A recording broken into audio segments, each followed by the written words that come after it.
Isang magandang gabi po muli mga kababayan ng aking pinapaabot sa lahat ng aking mga subscriber, sa lahat ng mga sumusubaybay na patuloy na nanonood sa aking mga video.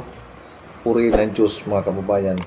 Sana ay inyo po ipagpatuloy ang pakikinig ng mga salita ng Diyos.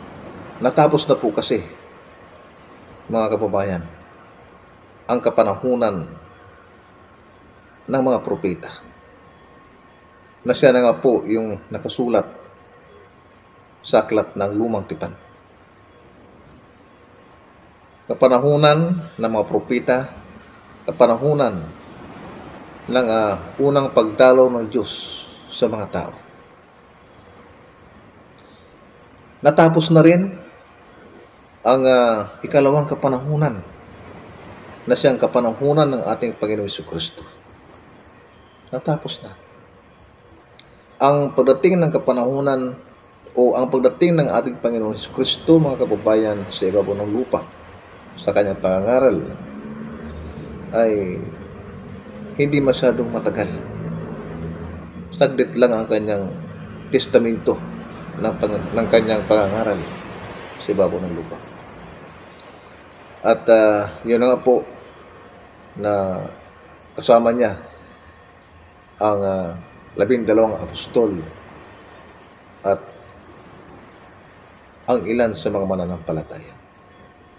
Marami rin naman ang mga naging mananampalataya sa panahon ng dakilang Kristo, sapagkat hindi naman lingid sa inyo na sa kapanahunan ng ating Panginoon si Kristo ay sa napakaraming himala na kanyang ginawa upang ang tao ay magkaroon ng pananampalataya. Yan ang katotohanan. Hanggang sa dumating ang isang oras na natapos. Natapos po yung ikalawang kapanahunan na yun, na siyang panahon ng ating Panginoon Jesucristo. At ito na nga po, nung bago umahon ang dakilang Kristo, ay ipinangako niya ang pagdating ng Espiritu Santo. Ang dakilang Kristo po ang siyang nangako na kanyang susuguin ng Espiritu Santo. Sabi niya sa aklat ni Juan na ako'y dadalangin sa Ama at kayo'y bibigyan niya ng mga aliw na siyang sumainyo magpakailanman. Sa makatuwid bigay ang Espiritu ng katotohanan, sabi niya, na hindi matanggap ng sanlibutan, sapagkat hindi nito siya nakikita, hindi nakikilala mas. Ngunit sa inyong nakikilala, sapagkat siya'y tumatahan sa inyo at siya sa inyo. Yan po ang salita ng ating dakilang Kristo. At nakatatak po yan sa banal na kasulatan. So ito na nga po ang ikatlong tipan na siyang kapanahunan ng Espiritu Santo. Ito na, kapanahunan ito. Sapagkat ang sabi ng ating Ama, mga kababayan, kung inyo po matatandaan, na dadalawin ko, sabi niya, ang katampalasanan ng mga magulang sa kanilang mga anak hanggang sa ikatlo at ikaapat na salin ng lahi ng mga napupuot sa akin. Yan po ang salita ng ating Ama. So, ang kapanahunan ng mga propeta, yan ang kapanahunan ng unang pagdalaw ng Diyos sa mga tao. Para ano? Ano ang layunin ng kanyang pagdalaw? Para imulat ang mga tao sa isang pananampalataya na may nag-iisang Diyos. Bakit? Bakit kinakailangan sila imulat, mga kababayan? Sapagkat sa kapanahunan ng mga propeta, ang mga tao, natatawag natin, sobra ang kanilang pagkaligaw. Sapagkat ang mga tao, ang ginawa nila nung araw, alam mo, yung mga alahas nila, pagsama-samahin nila yan, lulusawin nila, gawin nilang kuyang baka. Yan. Yung kuyang baka, ah, ginawa lang nila yun. Pagkatapos nung magawa nila, nung nabuo nila yung larawan ng isang guyang baka, yung sinasamba na nila. Ayan, ganyan po ang mga gawain ng unang panahon ng mga tao. Ngayon, siyempre, sapagkat ang tao ngay ligaw sa panahon na yun, gusto ng Diyos buksan ang kaisipan ng tao. Sa anong paraan? Sa pamamagitan ng mga propeta. Para ilagak sa kanilang kaisipan na may nag-iisang Diyos. Yun ang layunin ng mga propeta. Katulad ni Moises. Di ba? Andyan yung iligtas ni Moises ang mga Israelita mula sa mga kaaway. Ano ang ginawa ni Moises? Itinawid niya yung angkan ng Israel sa dagat. Nahati ang dagat. Nung pagkabiyak ng dagat, saka sila ngayon tumawid. Nung makatawid sila sa kabila, andyan naman mga kalaban nila nakasunod sa kanila. Nung nasa kalagitnaan na ng karagatan ng kanilang mga kalaban, saka ngayon tumabon sa kanila yung dagat.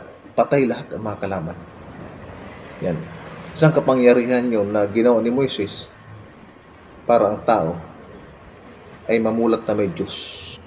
Mamulat na, isipin nila, saan nanggaling ang kapangyarihan ni Moises? Bakit nagawa niyang hatiin ang dagat para makatawid ang mga Israelita?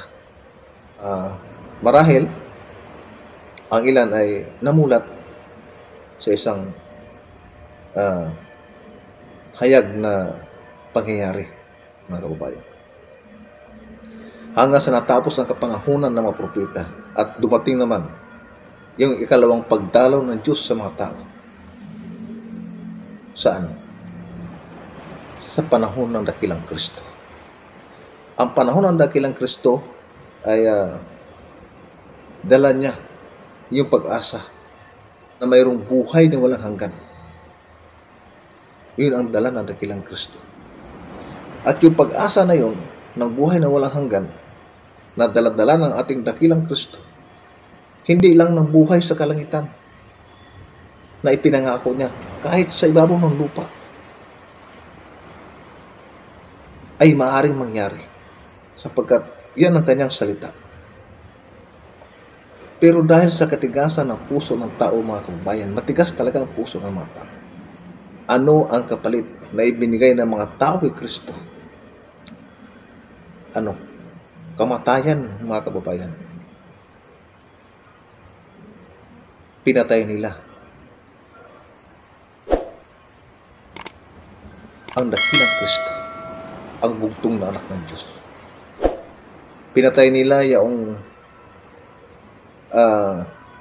nagbuhat sa Diyos, bumaba sa ibabaw ng lupa. Nadala-dala niya yung aral ng buhay na walang hanggan. Pagdating sa lupa, anong ginawa ng mga tao? Pinatay nila dakilang Kristo. Ganyang kalupit ang tao, mga kababayan. At nang matapos ang kapanahonan yun ng dakilang Kristo, dumating naman ang kapanahunan ng ikatlong pagdalaw ng Diyos sa mga tao ng lupa.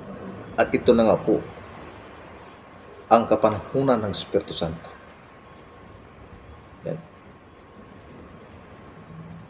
Ang lahat ng ito, mga kababayan, ay isang kaganapan lamang sa mga salita ng dakilang Ama na nakasulat sa banal na kasulatan.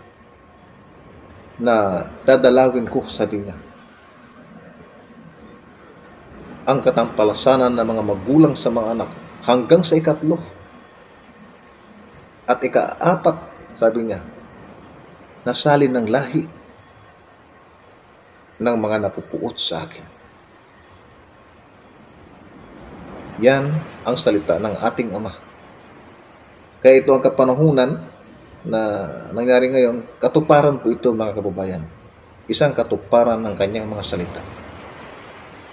Sapagkat ang salita ng ating Ama, sapagkat nakasulat, yan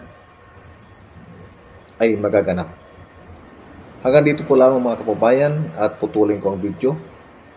Bago ako magtapos ay hinihiling ko ang inyong patuloy na panonood at pag-subscribe sa aking channel at gayon din naman na pinutin ang notification bell. Magandang gabi po muli mga kababayan at ingat kayo sa inyong mga lakad. Salamat.